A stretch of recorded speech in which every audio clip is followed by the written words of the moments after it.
Hello students, I am your educator Ashok. In Success Mantra, today I am going to tell you the story of two brothers. It's a very interesting story. We learn a lot. When I finish the story, we see what we learn. तो हुआ यूँ बच्चों कि दो भाई थे और दोनों बहुत प्यार था, साथ साथ रहते थे। एक ही मकान में 2 फ्लोर था। ऊपर के मकान में भैया रहते थे और नीचे के मकान में छोटा भाई रहा करता था। बातों बातों में दोनों भाइयों के बीच में विवाद हो गया। विवाद यहाँ तक बढ़ गया कि दोनों के बीच में बातचीत बंद हो गई। मामला लंबा चल गया। दोनों भाई अलग से दुखी थे। छोटा भाई ज़्यादा दुखी था। उसको लगा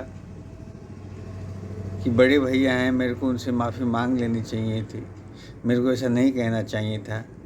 बड़ा भाई जो होता है पिता तुल्य होता है, शायद मैंने गलती कर दी। लेकिन दोनों के बीच में अहम टकरा गया, ईगो आ गया। अब समय बीतता गया। छोटे भाई की बेटी की शादी आ गई। बेटी की शादी हो गई, तैयारी जोरों पे हो गई। लेकिन बड़े भाई ने बिल्कुल ध्यान नहीं दिया। इसने बात करने की कोशिश भी की लेकिन वो नहीं माने। छोटा भाई बहुत दुखी हो गया। एक ही घर है, नीचे इतना प्रोग्राम होगा, फंक्शन होगा, बड़े भाई नहीं आएंगे तो मज़ा आधा रह जाएगा, मज़ा आएगा ही नहीं।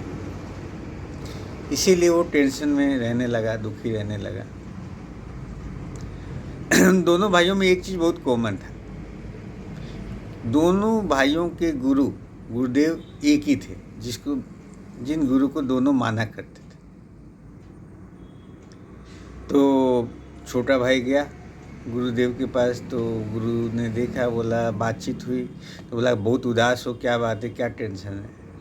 तो उसने पूरी बात गुरुदेव को बता दी। गुरुदेव, ऐसा हुआ हम दोनों के बीच में, अब हालात ऐसे हो गए कि बातचीत भी नहीं होती और मेरी बेटी की शादी है, भैया को बुलाए भी, वो आने को भी तैयार नहीं है, नाराज़ हैं। एक ही घर में शादी है, भैया ही नहीं आएंगे। आप सोचो, तो शादी में कुछ मज़ा नहीं आएगा, क्या मज़ा आएगा? तो गुरुदेव जी ने ज़्यादा कुछ नहीं कहा, बोला चलो देखते हैं, ये भी भगवान की इच्छा है। कुछ दिन बाद बड़ा भाई भगवान के पास गया। भगवान मतलब गुरुदेव को भगवान तुल्य माना करता था। गुरुदेव के पास गया तो गुरुदेव से बातचीत हुई। बातों बातों में गुरुदेव ने बोला कि तुम पिछली बार आए थे तो मैंने तुमको क्या बताया था? तो खूब कोशिश की, उसको कुछ याद नहीं आया। तो गुरुदेव ने आगे पूछा, तुम ये बताओ कि कल रात को खाने में क्या खाया था? वो भी उसको याद नहीं है। तो गुरुदेव ने कहा कि तुम पिछले वीक जब मेरे यहाँ आए थे, मैंने क्या कहा तुमको ये याद नहीं है, जो बहुत ज़रूरी है, काम की बात है। कल रात को खाना क्या खाया वो याद नहीं है। लेकिन वर्षों पूर्व तुम्हारे भाई से किसी बात पर मतभेद हो गए थे, वो तुमको आज भी याद है। उसकी बेटी की शादी, फिर भी तुम उसके यहाँ नहीं जा रहे हो। इससे क्या फ़ायदा हो जाएगा? तुम दोनों मेरे पास आते हो, मेरे को गुरुदेव मानते हो, और फिर भी तुम दोनों में इतना ही अहम है, तो ज्ञान लेने का कोई फ़ायदा ही नहीं। बड़े भाई को समझ में आ गया। दोनों भाइयों में पैचअप हो गया। छोटे भाई की लड़की की शादी हुई, धूमधाम से हुई।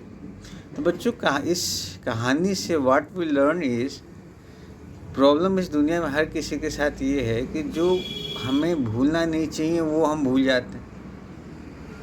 जो हमें भूलना नहीं चाहिए वो भूल जाते हैं, और जो हमको भूल जाना चाहिए हम भूलते नहीं हैं। अच्छे कर्म करो, सत्य बोलो जहाँ तक हो सके, किसकी बुराई ना करो, ये तो हम फट से भूल जाते हैं, नहीं करते। और किसी ने हमको बुरा बोल दिया, कभी लड़ाई हो गई 2 साल 4 साल पहले, वो भी हमको दिल में गांठ बांध के रखते हैं। ये हमको नुकसान ही पहुंचाता है, हमारी प्रगति में बाधा बनता है।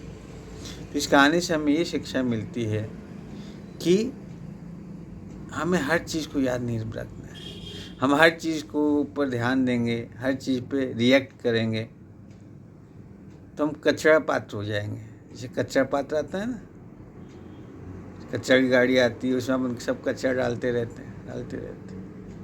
वैसे हमारा जो मस्तिष्क को कचरा नहीं है, हमको देखना है इसमें क्या डालना है, क्या नहीं डालना है, क्या याद रखना है, क्या याद नहीं रखना है। So I'm sure you must have liked my story. If you like my story, please share and subscribe. Thank you so much.